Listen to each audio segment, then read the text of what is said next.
حوالے سے تو بات کریں گے، لیکن ایک اور اہم ڈیولپمنٹ جو کل ہوئی، قطر کے اوپر جو اٹیک کیا گیا اسرائیل کی جانب سے، اور صرف ایک بار نہیں کیا گیا. ان کی جو امریکہ میں مقیم ان کے سفیر ہیں، اسرائیلی سفیر، وہ یہ کہہ رہے ہیں کہ ہم دوبارہ بھی کریں گے. اس کے اوپر قطر کا کیا ریئیکشن؟ اور خاص طور پر قطر پاکستان کا ایک اہم اتحادی ہے، ایک دیرینہ دوست ہے. پاکستان اس حوالے سے کس پوزیشن پر کھڑا ہے، یہ بھی ہم جاننے کی کوشش کریں گے. پاکستان سے ہمیں سینئر جرنلسٹ ماجد نظامی نے جوائن کیا. السلام علیکم، بہت شکریہ آپ کے وقت کا. اس اٹیک کے بعد یقیناً پاکستان کی گورنمنٹ کی جانب سے سوشل میڈیا پر ایک پیغام سامنے آیا تھا جس میں انہوں نے کنڈیم کیا تھا، لیکن اس کے علاوہ پاکستان کی جانب سے کیا کیا جا رہا ہے؟ جی بہت شکریہ.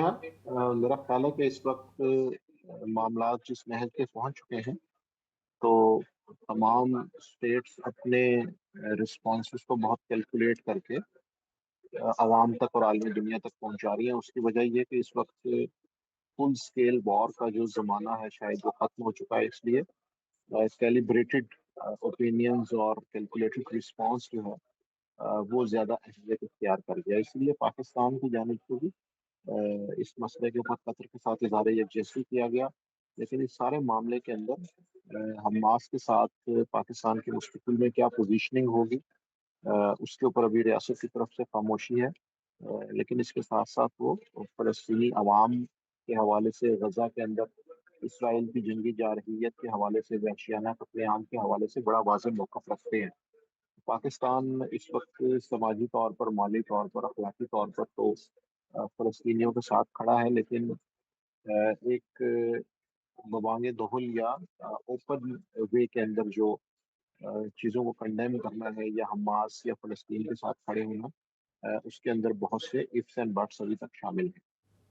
اچھا ماجد، بالکل پاکستان کا فلسطینیوں کے ساتھ مزید کھل کے کھڑا ہونا، یا جو خاص طور پہ فلسطینی تنظیمیں ہیں وہ تو اپنی جگہ، لیکن یہ تو حملہ ٹھیک ہے اس تنظیم کے اوپر بھی ہوا ہوگا، لیکن قطر کے دارالحکومت میں ہوا، اور وہاں پہ قطر کا جو سیکیورٹی اہلکار ہے وہ بھی معلوم ہو رہا ہے کہ وہ بھی اس میں جاں بحق ہوا.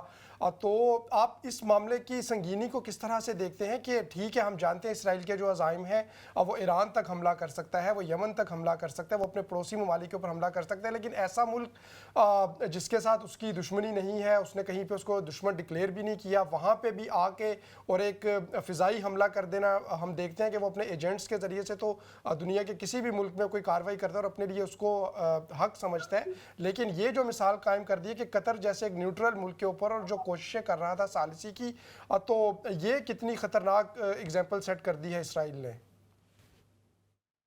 جی بالکل. یہ ایک غیر معمولی واقعہ اس لیے بھی ہے کہ جو جی سی سی ہے، گلف کوآپریشن کونسل جو ہے، اس کے جو ممالک ہیں وہ بڑے امپورٹنٹ کنسیڈر کیے جاتے ہیں، اور جی سی سی میں یہ پہلا اسرائیلی حملہ ہے.